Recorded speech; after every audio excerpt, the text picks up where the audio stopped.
అందరికీ నమస్కారం. నేను మీ ఆయుర్వేద డాక్టర్ చిట్టిపొట్ల మధుసూదన శర్మని.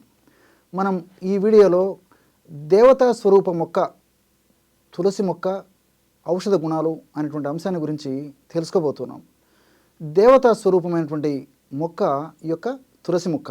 అందుకే లక్ష్మీదేవికి ప్రతిరూపంగా భావించి ఆరాధించడం మన సంస్కృతి సాంప్రదాయాల్లో ఆచార వ్యవహారాల్లో ఒక భాగమై ఉందన్నమాట. అట్లే సంపదకి సౌభాగ్యానికి చిహ్నంగా భావించబడుతూ ఆ తులసి మొక్క కరుణ కటాక్ష వీక్షణాలు మన శరీర ఆరోగ్యం పైన, మానసిక ఆరోగ్యం పైన, ఆధ్యాత్మిక ఆరోగ్యం పైన సక్రమంగా చక్కగా ఉండేందుకు కూడా చాలా చక్కగా ఈ యొక్క తులసి మొక్క దేవత స్వరూపంలో ఉపయోగపడుతుందని చెప్పేసి కూడా భావించడం కద్దు. ఈ యొక్క తులసి మొక్కలో ఎన్నో రకాలైనటువంటి ఔషధ గుణాలు కూడా ఉన్నాయన్నమాట. అంటే ఆధ్యాత్మికమైనటువంటి పరంగానే కాకుండా అట్లే దైవాంశ సంభూతంగా భావించబడేటువంటి పరిస్థితే కాకుండా ఔషధంగా కూడా ఈ తులసి మొక్క చాలా అద్భుతంగా ఉపయోగపడేటువంటి పరిస్థితి ఉందన్నమాట. ఈ యొక్క తులసి మొక్క వివిధ రకాల వ్యాధుల్లో ఉపయోగపడుతుంది.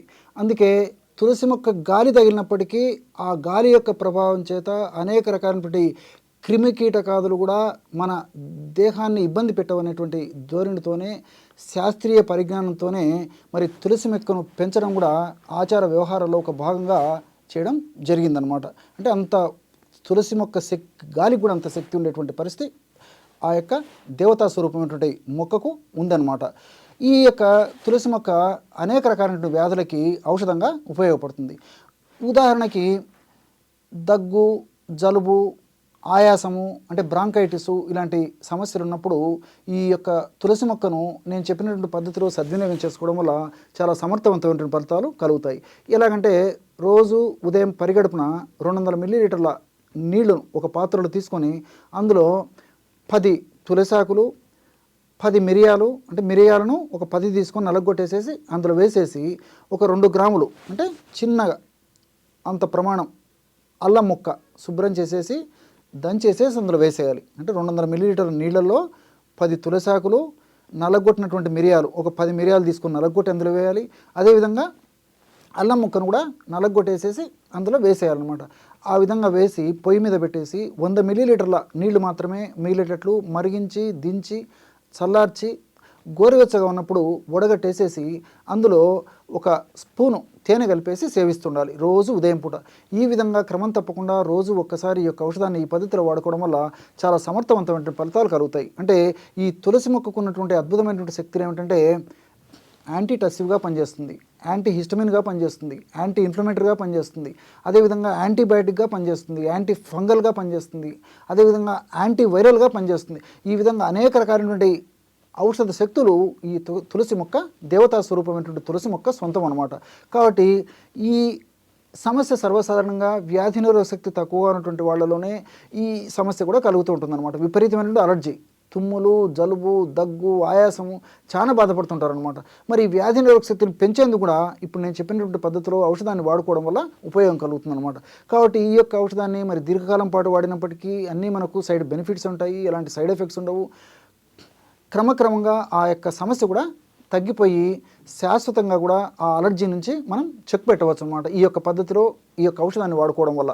అట్లే మానసికమైనటువంటి ఒత్తిడి కానీ, మూర్ఛ, హిస్టీరియా, మెదడుకు సంబంధించినటువంటి వ్యాధులు, అదేవిధంగా ఈ పార్కిన్సన్స్ లాంటి వ్యాధులు, ఇలాంటి జబ్బులు ఉన్నప్పుడు కూడా, మెదడుకు సంబంధించినటువంటి ఇలాంటి జబ్బులు ఉన్నప్పుడు కూడా తులసిని మనం సక్రమంగా సద్వినియోగం చేసుకోవడం వల్ల చాలా చక్కగా ఉపయోగపడుతుంది అనమాట. అంటే జ్ఞాపక శక్తి పెరిగేందుకు కూడా ఈ యొక్క తులసి మొక్కని ఇప్పుడు నేను చెప్పినటువంటి పద్ధతిలో సద్వినియోగం చేసుకోవడం వల్ల చాలా చక్కటి ఫలితం కలుగుతుంది.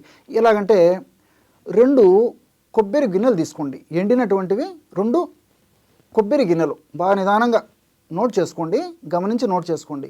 2 ఎండు కొబ్బరి గిన్నెలు తీసుకొని 2 ఎండు కొబ్బరి గిన్నెల్లో తులసి ఆకులు వేసేయండి. అంటే కొబ్బరి గిన్నె ఎలా ఉంటుంది కదా, ఇందులో తులసి ఆకులు వేసేయండి. ఆ విధంగా ఆ కొబ్బరి గిన్నెల నిండా తులసాకులు వేసేసి పక్కన పెట్టేసేయండి ఆ తులసాకులని.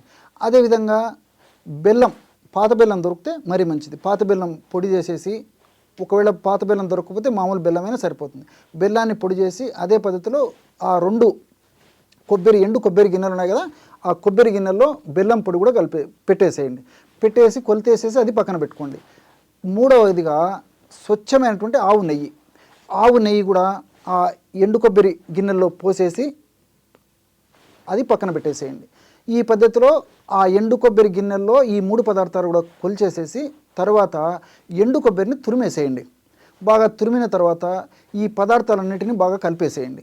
ఎండు కొబ్బరి తురిమిన తర్వాత ఎండు కొబ్బరి తురుములో తులసాకులు, బెల్లము, స్వచ్ఛమైనటువంటి ఆవు నెయ్యి, ఈ పదార్థాలన్నీ బాగా కలిపేసేసి ఒక సీసాలో నిల్వ ఉంచుకొని ఒక 30 రోజుల పాటు కదలకుండా అలాగే మూత బిగించేసి గాలి చొరబడినటువంటి ప్రాంతంలో, వెలుతురు లేనటువంటి ప్రాంతంలో, అంటే మబ్బుగా ఉన్నటువంటి ప్రాంతంలో ఒక మూలకు పెట్టేసేయండి. ఇంతే. 1 నెల పాటు తయారు కావడానికి అందులో ఉన్నటువంటి అద్భుతమైన రసాయన ఔషధ శక్తులు అందులోకి వచ్చేదానికి మరి ఈ యొక్క ప్రాసెస్ అవసరం అనమాట.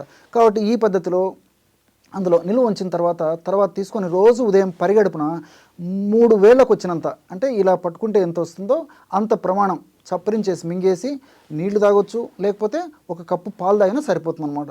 ఈ విధంగా క్రమం తప్పకుండా రోజు ఒక్కసారి చేయడం వల్ల నేను చెప్పినట్టు మానసికమైనటువంటి ప్రశాంతత కలుగుతుంది, జ్ఞాపక శక్తి వృద్ధి అవుతుంది, మెదడుకు సంబంధించినటువంటి వ్యాధులు తగ్గిపోతాయి, అట్లే మూర్ఛ, హిస్టీరియా లాంటి సమస్యలు కూడా తగ్గిపోయేటువంటి పరిస్థితి ఈ యొక్క ఔషధం వల్ల కలుగుతుంది. కానీ ఈ ఔషధం తయారు చేసుకునేటప్పుడు చాలా జాగ్రత్తగా ఉండాలన్నమాట. అంటే ఏమాత్రం నీటి శాతం అందులో ఉన్నా ఒక్కొక్కసారి ఔషధం మనం 30 రోజుల పాటు అలాగే ఉంచుతాం కాబట్టి ఒక్కొక్కసారి ఫంగస్ బూజు వచ్చేటువంటి అవకాశం ఉంటుంటుంది. కాబట్టి మరి తులసాకులను బాగా శుభ్రం చేసేసి నీటి శాతం, అంటే మనం నీళ్లు చల్లేటువంటి పరిస్థితి ఉంటుంది కాబట్టి అలా కాకుండా నీటి శాతం ఏమాత్రం పైభాగంలో, అంటే మనం టచ్ చేసినప్పుడు నీరు తగలకూడదు అనమాట.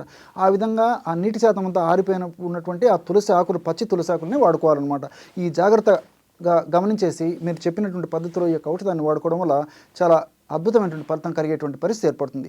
అదేవిధంగా ముఖం మీద వచ్చేటువంటి మొటిమలు కానీ, గుల్లలు కానీ, నల్ల మచ్చలు కానివ్వండి, ఇలాంటి అనేక రకాలైనటువంటి సమస్యలు కూడా సౌందర్య సాధనంగా తులసి ఉపయోగపడుతుంది. ఎలాగంటే ఒక 25 లేదా 30 తులసాకులు తీసుకోండి. ఒకటి కర్పూరం బిళ్ళ, అంటే 25-30 పచ్చి తులసాకుల్లో ఒక కర్పూరం బిళ్ళ తీసుకొని ఆ పదార్థాన్ని అంతా బాగా కలిపేసేసి గోరింటాకులాగా, పేస్ట్ లాగా, లేపనంలాగా తయారు చేసుకోండి. దాన్ని ముఖ భాగంలో ఎక్కడైతే మీకు సమస్య ఉందో ఆ భాగంలో అప్లై చేసి 1 గంట తర్వాత గోరువెచ్చని నీటితో కడిగేస్తుండండి. ఇంతే. ఈ విధంగా క్రమం తప్పకుండా రోజు ఒక్కసారి ఈ పద్ధతిలో ఈ యొక్క ఔషధాన్ని వాడుకోవడం వల్ల సౌందర్య సాధనంగా ఈ యొక్క తులసి పనిచేసి ఈ మొటిమెలు, అదేవిధంగా గుల్లెలు, నల్ల మచ్చలు, ఇతర చర్మానికి ముఖం మీద ఉన్నటువంటి ఇతర అనారోగ్య సమస్యలన్నింటి కూడా చక్కదిద్దేందుకు ఈ యొక్క తులసాకులు, కర్పూరం కలిపి తయారు చేసుకుంటున్న ఔషధం చాలా చక్కగా ఉపయోగపడుతుంది. ఈ విధంగా అనేక రకాలైన వేలాది లక్షలాది రోగాలు కూడా ఈ తులసి మొక్కను, దేవతామూర్తి అయినటువంటి తులసి మొక్కను మనం సద్వినియోగం చేసుకోవడం వల్ల ఆ యొక్క అనారోగ్య సమస్యల నుంచి మనం చెక్ పెట్టవచ్చు అనమాట. అనారోగ్య సమస్యలకి చెక్ పెట్టవచ్చు. చూశారు కదా ఎటువంటి అద్భుతమైనటువంటి ఔషధ గుణాలు దేవతా స్వరూపమైనటువంటి తులసి మొక్కలో ఉన్నాయో ఈ వీడియోలో మీరు తెలుసుకున్నారు కదా. మరొక వీడియోలో మరొక అంశంతో మళ్ళీ కలుద్దాం. అంతవరకు నమస్కారం. మీ చిట్టిబొట్ల.